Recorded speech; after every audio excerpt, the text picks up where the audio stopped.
বিসমিল্লাহির রহমানির রহিম। সস্তা বাড়ির কাজ ইলেকট্রিশিয়ানের ওয়ারিং কিভাবে করবেন এটা আমরা এই ভিডিওতে তুলে ধরব। তো দেখতে পাচ্ছেন এটা একটা ড্রয়িং রুম, অর্থাৎ এখানে কোনো হল রুম নেই, এটা ড্রয়িং রুম স্পেস যেটা এটা মধ্যে ডিবি ফিটিং করা হয়েছে। তো এখন ডিবিটা দেখেন কিভাবে ফিটিং করলো, কতটুকু হাইটে করলো জানি না। তো সস্তা কাজ কেমনে করবেন সেটারও একটা বুদ্ধি অবশ্যই এই কাজটা দেখলে বোঝা যায়।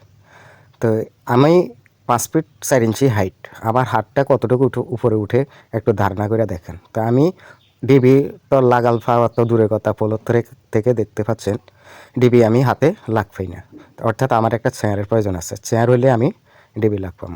তো ডিবিটা ইনস্টল করার মানে কি? ডিবিটা ইনস্টল করার মানে তো হলো বাড়িটা কন্ট্রোল করা, বিপদ আপদ থেকে সার্কিট ব্রেকার কন্ট্রোল করা নাকি। তাহলে ডিবির হাইট যদি এতটুকু হয় তারপরে কিভাবে বন্ধ করবে? আর এদিকে দেখেন একটা সুইচ বোর্ড, দরজার পাশে একটা সুইচ বোর্ডটা দেখছেন দরজার কোন সাইডে, ঠিক এই জায়গা হবে না মিডল এই জায়গা হবে জানি না। তো ঠিক আছে, সস্তা কাজের জন্য উপযুক্ত। তো সস্তা কাজ করার জন্য একটু মাথা খাটিয়ে যতটুকু কাজ কম করা যায় ততই ভালো। বাড়িওয়ালা বাড়িওয়ালা কাজ কিভাবে করাবে না করাবে সে জানার প্রয়োজন নাই, তার প্রয়োজন আছে কি টাকা সেভ করা নাকি। টাকা সেভ করতে হলে তো এরকম কাজ করতে হবে, ব্যাপার না। তো দেখেন টেকনিশিয়ানদের কাজ, তো আসলে বলবো কি ওনাদের মতন টেকনিশিয়ানদের বলার মতন আমি মনে করি আমার অন্তত ভাষা নাই। কেননা হেগো কোনো দোষে নেই, বাড়িওয়ালারা খোঁজে সস্তা লাগবে। কে কার কত টাকা কম্পিটিশনে মার্কেটে কাজ করা সম্ভব, সস্তা করা সম্ভব। তো ও বেচারা নিয়ে কী করবে? বেচারা তো করতে হইব নাকি, বেচারা তো সংসার চালাইতে হইব, তার কর্মচারী চালাইতে হইব, তার মেশিনপত্র খরচ চালাইতে হইব নাকি। সেই যদি ভালো কাজ করতে যায় তো ভালো সময়ের প্রয়োজন, আর ভালো সময়ের প্রয়োজন হলে ভালো টাকারও প্রয়োজন, ভালো টাকা দিতে হবে। তো ভালো টাকা না পাইলে বেটা কী করবো, করার কিছু নাই। দেখতে পাচ্ছেন এই যে দরজাটার হাইট কতটুক, আর ডিবিটা উপরে কতটুক। তো ডিবি দেখতে পাচ্ছেন এই যে তারগুলা, এখানে আইপিএস আছে, ইলেকট্রিক আছে, কিন্তু বডি আর্থিং নাই।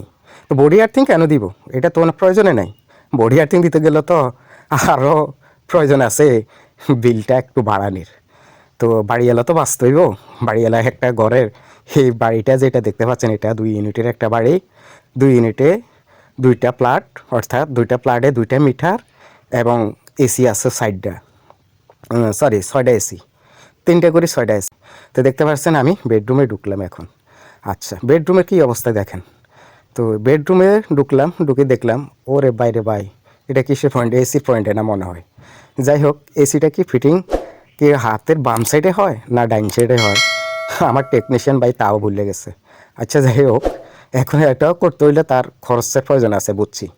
তো সুইচ কন্ট্রোলটা কই দিছে দেখছেন, এটা হলো এসির পয়েন্টের জন্য।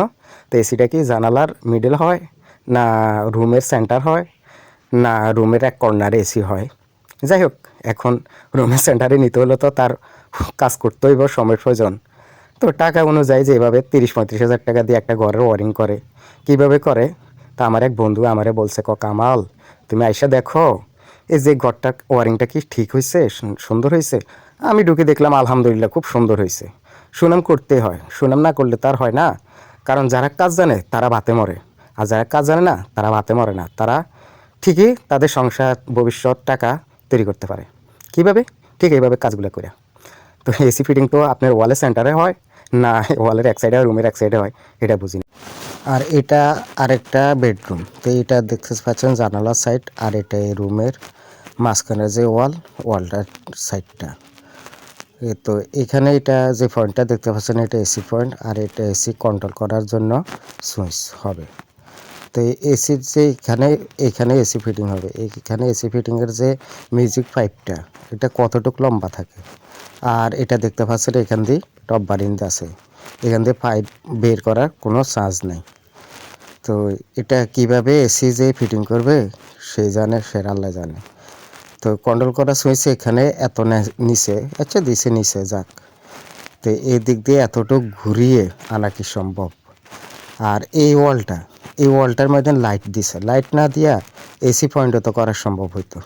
আচ্ছা যাই হোক, কী বলবো আর, ভিডিওটার শেষে বলবো একটাই, আপনারা দক্ষ ইঞ্জিনিয়ার এনে দক্ষ লোক দেখে টাকার দিকে না এনে কাজটা ভালো করার চেষ্টা করবেন। সেই পর্যন্ত ভালো থাকবেন। আল্লাহ হাফেজ।